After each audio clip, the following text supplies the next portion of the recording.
This case will surprise everyone. The shocking story of Michaela Garecht. Dive into the depths of our Reddit story series where we bring you the most captivating tales from the corners of everyday life. Today, we delve into a mysterious event that turned a quiet town on its edge.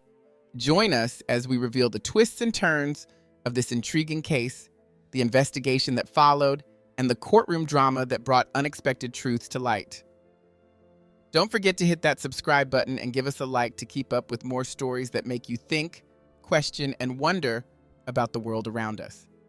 Two girls, Michaela Garecht and her best friend Katrina, embarked on a seemingly innocent trip to the local store to purchase some snacks.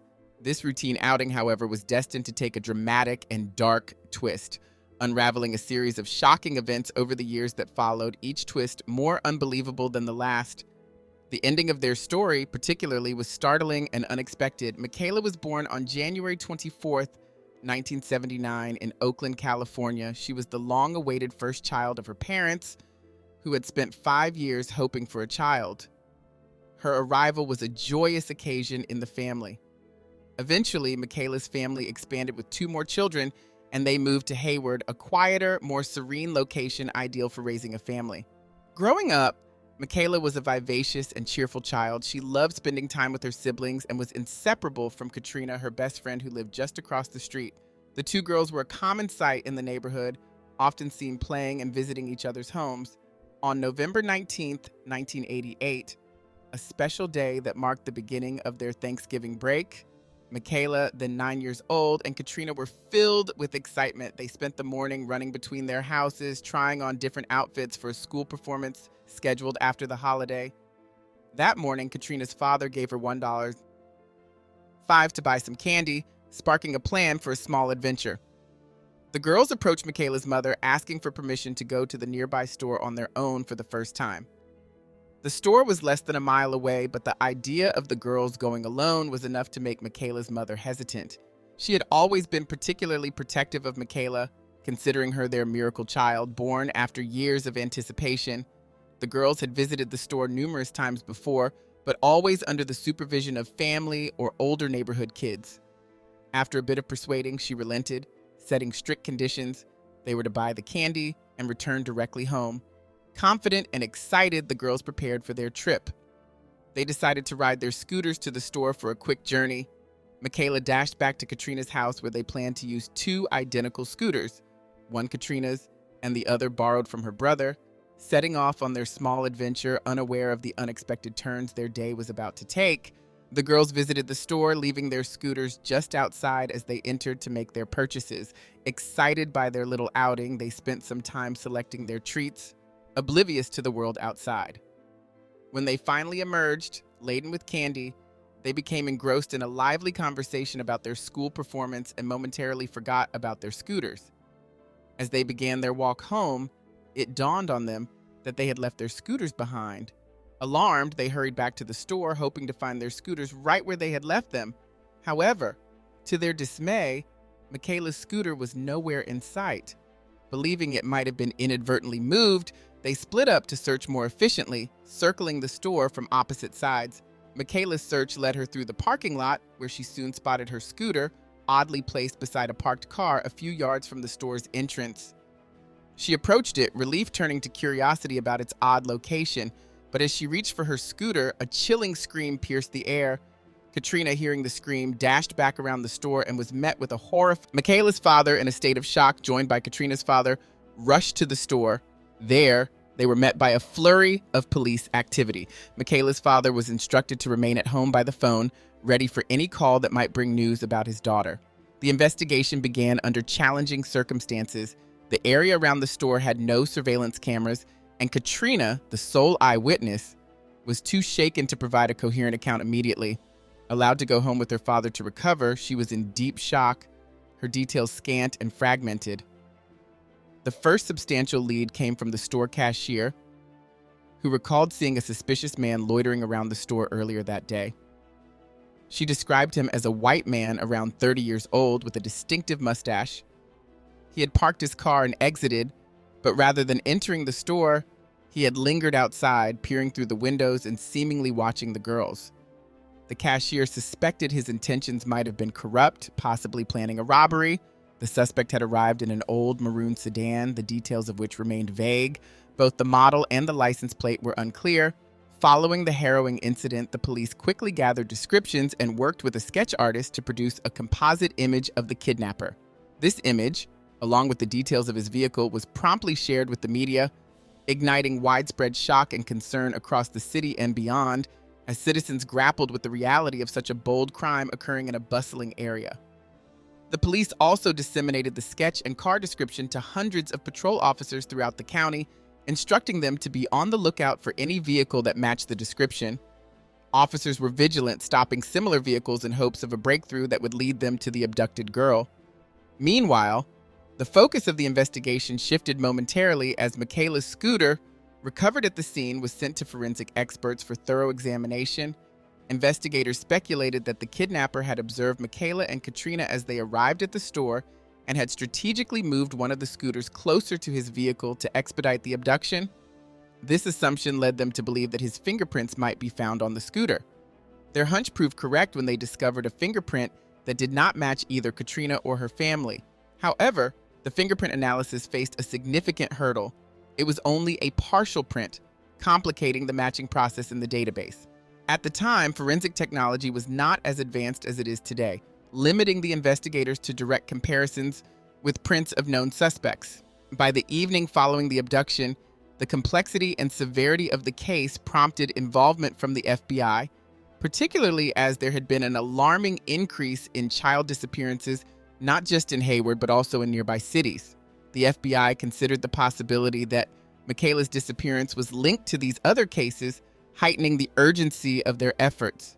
Despite the increased resources and extensive media attention, progress in locating Michaela was frustratingly slow.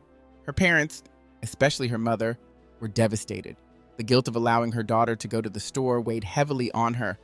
Adding to her distress, a chilling incident occurred just a week before the abduction that now haunted her. One morning, Michaela had woken up earlier than usual and sat down at the kitchen table, claiming she felt inspired to write a poem. This was unusual not only because of the early hour, but because she normally wasn't drawn to writing. In her poem, she described a scenario. Katrina's recollection diverged significantly from the initial description provided by the cashier. According to Katrina, the man who abducted Michaela was in his 20s with long, unkempt, light-colored hair that fell to his shoulders and a face marred by acne. She also remembered his striking blue eyes, which she described as reminiscent of a fox's. Additionally, Katrina provided a different description of the vehicle involved. She recalled that the car was not maroon, but beige, with a boxy shape and covered in numerous dents. This new information contradicted the earlier details provided by the cashier, who had described a suspicious individual that did not match the actual abductor's description. This revelation forced the police to confront the possibility that they had been pursuing the wrong suspect based on the cashier's observations of a different suspicious man near the store. They realized the urgency of correcting the misinformation that had been widely disseminated. Recognizing the gravity of their mistake and the precious time lost, the police quickly worked to develop a new composite sketch based on Katrina's detailed account. They distributed this new image to the media and patrol officers, redirecting the focus of the search towards a more accurate suspect profile. In addition to revising the suspect's description, the police expanded their investigation strategy. They decided to interview all local men with prior convictions for sexual offenses, hoping to find any possible connection to the case. Furthermore, community involvement increased as volunteers canvassed the area, going door to door in hopes of gathering any information that could lead to Michaela. Thousands of flyers were printed and distributed, featuring Michaela's photo and the revised details of the incident and suspect. The community's response was overwhelming, with many residents eager to assist in the search for the missing girl, clinging to hope that new leads would surface from the updated information. In the immediate aftermath of Michaela's disappearance, the police and community mobilized to distribute an astonishing 42,000 flyers across the region. This widespread effort was the first step in a large-scale search that would soon take an unexpected turn. After several days of intensive distribution and public appeals, a potentially significant lead emerged from an unlikely source. 3 experienced hikers enjoying an outing in a vast national park near the city reported a curious discovery. They had stumbled upon a set of footprints in a remote part of the park. One set appeared to be that of an adult, the other, smaller set, that of a child. Intrigued and concerned, they followed the tracks, which led them deeper into the wilderness. Their trail led to a disheartening scene, a discarded blanket and empty fast food wrappers hidden in the forest underbrush. This clue suggested a recent human presence in the area, raising the possibility that the tracks could belong to Michaela and her abductor. The police considered this lead seriously, particularly as it aligned with the psychological profile developed by FBI experts, which suggested the kidnapper might seek isolation from populated areas. Given the park's extensive area and its relative proximity to the city, it matched the FBI's profile of a likely hideout for the kidnapper. Detectives organized a thorough search of the park, calling in additional resources. Ground teams scoured the forest floor, while helicopters equipped with thermal imaging flew overhead, hoping to detect any signs of human activity. Despite these extensive efforts, the search teams came up empty-handed. They found neither Michaela nor any further evidence that could lead them to her whereabouts. Undeterred, the police expanded their search to include other parks, mountainous areas, and remote locations, but these too resulted only in dead ends. Simultaneously, the case was receiving extensive media coverage, which led to a flood of tips from the public. Within just the first month of the investigation, the police received approximately 4,000 tips. The sheer volume of information was overwhelming, and investigators found it increasingly challenging to follow up on each lead effectively. The community's engagement was further amplified by appeal. Despite this vast mobilization and the enormous influx of leads, the investigation stalled. By the end of December, 1.5 months into the search, the police had to admit that while thousands of leads had been pursued, no substantial progress had been made. The trail seemed to grow colder as months passed without any new developments. The police continued to receive numerous tips and meticulously investigated each one as the search for Michaela pressed on. Meanwhile, Michaela's mother took an active role in the investigation, dedicating herself to studying similar abduction cases, hoping to uncover any clue that might lead to her daughter. The possibility that Michaela was still alive and being held captive somewhere fueled their relentless pursuit. In 1991, the focus of the investigation shifted to a 43-year-old man named Timothy Binder. The deeper the detectives delved into his background, the more disturbing the discoveries became. Binder had previously attracted police attention before Michaela's abduction due to his peculiar behavior, which included sending gifts, letters, and money to several young girls. Some of these letters were laced with Bible passages with phrases like, "I have chosen you and be with me," prominently highlighted. Concerned parents, alarmed by his unsettling communications, reported him, prompting police to interrogate Binder. During questioning, he insisted that his actions were benign, claiming he was merely reaching out to befriend these girls whom he perceived as lonely. However, the investigation uncovered a more troubling aspect of Binder's history. In 1985, he was terminated from his position in Child Protective Services in Colorado after it was found that he had been collecting personal information about young girls. Subsequent behavior included sending these girls gifts, money, and letters, further raising suspicions about his intentions. During a search of his van, authorities found numerous photographs of the case. Took a darker turn when 6 months prior to Michaela's disappearance, a 7-year-old girl named Amber went missing in the vicinity. Shortly after Amber's disappearance, Binder reached out to her mother, offering his help and making regular visits to her home. In a chilling correspondence, he even wrote a letter to the police suggesting that the next girl to go missing would be 9 years old, eerily foreshadowing Michaela's abduction. This revelation intensified the scrutiny on Binder as investigators scrambled to uncover any link between him and the missing girls. Several months after Michaela, also 9 years old, was abducted, Timothy Binder continued his disturbing pattern of behavior. He made numerous calls to Michaela's mother and visited her home, actions that only deepened the concern surrounding him. But Binder's unsettling activities did not stop with personal visits and phone calls. In early December 1988, Binder sent a Christmas card to an FBI profiler with whom he had previously interacted. The card notably featured an illustration of a girl holding up 4 fingers, an image that became hauntingly significant shortly afterward when a 4-year-old girl vanished from the same town. Amid these eerie coincidences, detectives managed to secure a search warrant for Binder's residence, which he shared with his wife. The search, however, yielded no tangible evidence that could directly connect him to the abductions, leaving the investigators at a frustrating dead end. As news of Binder's peculiar behavior began to permeate through the media, public speculation grew wild. People began to fear that he might be a serial killer, leading to significant harassment and hostility towards him and his family. In response to the negative attention and what he claimed was defamation, Binder eventually sued the city authorities. Despite the mounting suspicions in the civil suit, detectives continued their investigation into Binder for several months. Ultimately, they had to conclude that there was no concrete evidence linking him directly to the abductions. Some investigators even started to believe that despite his oddities, Binder might not pose any real threat to children and that his actions could be unrelated to the crimes. As the trail went cold on Binder, the police shifted their focus to other potential suspects. It wasn't until despite Anderson's confessions, proving his involvement in these cases proved difficult. The absence of physical evidence and the inability to locate the victims' bodies hampered the efforts of law enforcement. Regarding Michaela's case, Anderson explicitly denied any involvement, although the description of his car bore striking similarities to the one Katrina had described. The FBI continued their efforts to extract more information from Anderson, planning further interviews. However, before they could proceed, Anderson passed away, leaving many questions unanswered and several cases unresolved. In 2012, the case saw yet another potential lead. An inmate reached out to the police, suggesting that his associate, Lauren Herzog, bore a striking resemblance to the composite sketch of the suspect in Michaela's case.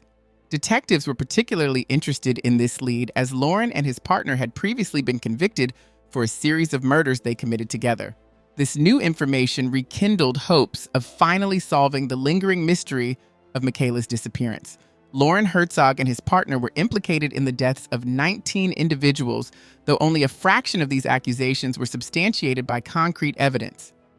Tragically, a month before his associate reached out to the police, Lauren had ended his life while incarcerated. Despite his death, law enforcement pursued the possibility of his involvement in other unsolved cases, intrigued by a photograph of Lauren from his younger days that closely resembled the composite sketch of Michaela's suspected abductor. To gather more evidence, detectives decided to excavate a well known to be used by Lauren and his partner for disposing of their victims' remains. This gruesome site yielded thousands of bone fragments, which were meticulously analyzed by forensic experts. Their extensive efforts determined that the remains belonged to 5 different girls. However, none were identified as Michaela. The investigation into Lauren's potential connection to Michaela's disappearance continued with the examination of several other wells, but no definitive links were found. Then, in 2018, a significant breakthrough occurred in a seemingly unrelated case when David Mitch was charged with the murders of 2 women in 1986, not far from where Michaela was last seen. The critical advancement in this case came from modern DNA analysis techniques, which had not been available at the time of the murders. Investigators were able to extract and analyze biological material found under the victim's fingernails, leading them directly to David Mitch. David was already serving a sentence for the murder of his 39-year-old girlfriend in 1989. Encouraged by this lead, detectives probed deeper into David's past and discovered several connections to Michaela's case. Notably, David was present in the same area at the time of her abduction. His physical description and vehicle also matched those provided by Katrina years earlier. Armed with this information and knowing David's fingerprints were in the criminal database, investigators revisited the partial fingerprint recovered from Michaela's scooter. Utilizing advanced forensic technology, they achieved a significant breakthrough. The fingerprint on the scooter conclusively matched David's. In 2020, he was officially charged with the murder of Michaela, extinguishing the dwindling hope that she might still be alive. David maintained his innocence, leading to a trial that began with preliminary hearings in early 2023. The trial of David Mitch proceeded after the judge confirmed there was sufficient evidence for a trial. David's defense attorney raised questions about the fingerprint found on Michaela's scooter, arguing that this evidence alone did not definitively link David to the abduction and presumed murder. This claim was met with skepticism, given the calculated placement of the scooter by the abductor's vehicle to facilitate the kidnapping. Additionally, the defense challenged the legitimacy of charging David with murder, pointing out that Michaela's body had not been discovered and thus no concrete proof of her death was presented. However, legal precedents have established that convictions can indeed be secured without the recovery of a victim's body, undermining this line of defense. David's violent criminal history was also brought to light during the trial. At the age of 16, he had committed a home invasion and assaulted a woman at knife point. After serving a year behind bars, he was prematurely released, only to attempt another assault shortly thereafter, resulting in another prison term. Further compounding his criminal record, David was arrested for a store robbery in May 1988, 7 months prior to Michaela's abduction. He was sentenced to a year in prison but was released just 1 month before Michaela disappeared. The press conference announcing the arrest of Michaela's suspected abductor was attended by her father, who traveled from another state. Tragically, Michaela's mother was unable to attend as she was gravely ill with cancer, holding on to the hope of finding her daughter alive throughout the years. Michaela's mother passed away shortly after the arrest was publicized. Her final days were marked by a sense of gratitude towards the investigators for their efforts to unveil the truth, offering her some closure before her passing. In the wake of these events, the police reaffirmed their commitment to locating Michaela's remains. They announced a $10,000 reward for any information that could lead to the recovery of her body, hoping to finally provide closure to her family. David Mitch's trial was set to cover not only Michaela's case, but also 2 additional cases linked to him through DNA evidence found under the victim's nails. The severity of these combined charges initially led the prosecution to consider seeking the death penalty. However, a shift in the district attorney's office led to a change in strategy. The new district attorney decided against pursuing the death penalty. Now, if David is convicted of all 3 murders, he faces the possibility of several decades in prison instead of a life sentence, a decision that has stirred various reactions among those involved and the public. The decision not to pursue the death penalty in David's trial caused considerable controversy, particularly among the families of the victims. Their outrage was mirrored in the media, which spotlighted the debate, highlighting that the only advocate for this lighter sentencing approach was David's own attorney. At 62 years old, David's age played a pivotal role in this decision, with the realistic prospect being that he might not survive the entirety of his reduced sentence. This situation prompted reflections on the broader implications of the criminal justice system's handling of repeat offenders. David's criminal history was marked by multiple early releases from incarceration, each followed by further violent offenses. Critics argued that these decisions by the correctional system facilitated a cycle of recidivism that ultimately culminated in the tragic abduction and presumed murder of Michaela. Had the system not released David just 1 month prior to Michaela's disappearance, it is plausible that she might still be alive. This haunting thought underscores critical concerns about the policies governing parole and early release, especially for individuals with a documented pattern of violent behavior. The tragic outcome of this case serves as a stark reminder of the potential consequences of such policies, igniting discussions on how the system can better protect the public while rehabilitating offenders. This story serves as a poignant reminder of the unpredictability of life and the ripple effects of seemingly small decisions. As we saw, a decision to release an individual early from custody can have far-reaching consequences, influencing not just the immediate community, but echoing through years of legal and emotional turmoil. It highlights the critical importance of thorough judicial processes and the need for systems that more accurately assess the risks associated with early release programs. Thanks for tuning into our Reddit story series. Remember to subscribe and hit the like button to stay connected with our latest uploads. Your engagement helps us keep the conversation going and bring more intriguing stories to light. Stay curious, stay cautious, and we'll meet again in the next video.